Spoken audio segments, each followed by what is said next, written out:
Usually if you're having a bowel movement less than twice a week, or you're having very hard bowel movements that are really hard to push out, either of those would be constipation. Constipation is typically caused by stool staying too long in your colon. And so what happens is when the stool's in your colon, the colon just seeps out all the water that's in there. So it makes it very hard to push out. A lot of kids will have kind of non-specific abdominal pain. You know, it'll kind of hurt just generally all over, but they're just complaining of abdominal pain pretty frequently. Another thing is you may see kind of that, we call it the poop dance, when they're kind of dancing around and kind of tightening their buttocks, and a lot of parents think that that's actually kids trying to make a bowel movement. What it really is it's kids trying to hold in a bowel movement. Another sign can be too when they go, sometimes if it's a really hard stool or a big stool that they're trying to push out, they can get what we call an anal fissure, which is just a little tear, a little laceration on their anus just from pushing so hard. What our goal is for kids to have a nice, soft, comfortable stool once a day. And that's a really good goal to kind of strive for adults or kids.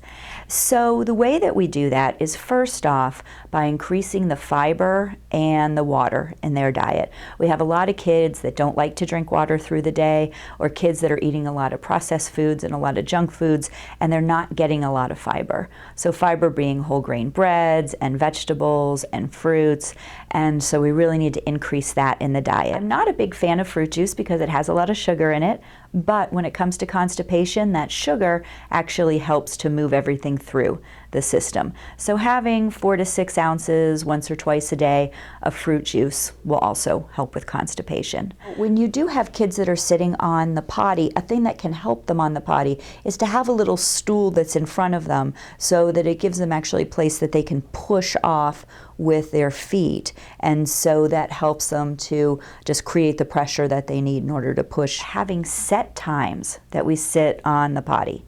And the reason is that if we have set times, especially after we eat, that's going to increase our GI motility and increase that urge to stool. And then if we make sure that they're sitting at those times, those are okay times for them to actually let go and actually release the stool instead of trying to hold it in.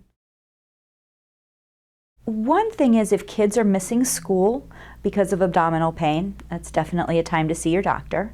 If this is going on more than 2 weeks, so we've had 2 weeks of either abdominal pain or only going once or twice a week, or if the kids are having soiling accidents. So what can happen is you can get kind of a hard ball of stool that's sitting in your rectum and it's stretching the rectum, and then you're having stool that kind of leaks around it. What your doctor can do is if we're having problems with this, sometimes the doctor will prescribe a stool softener.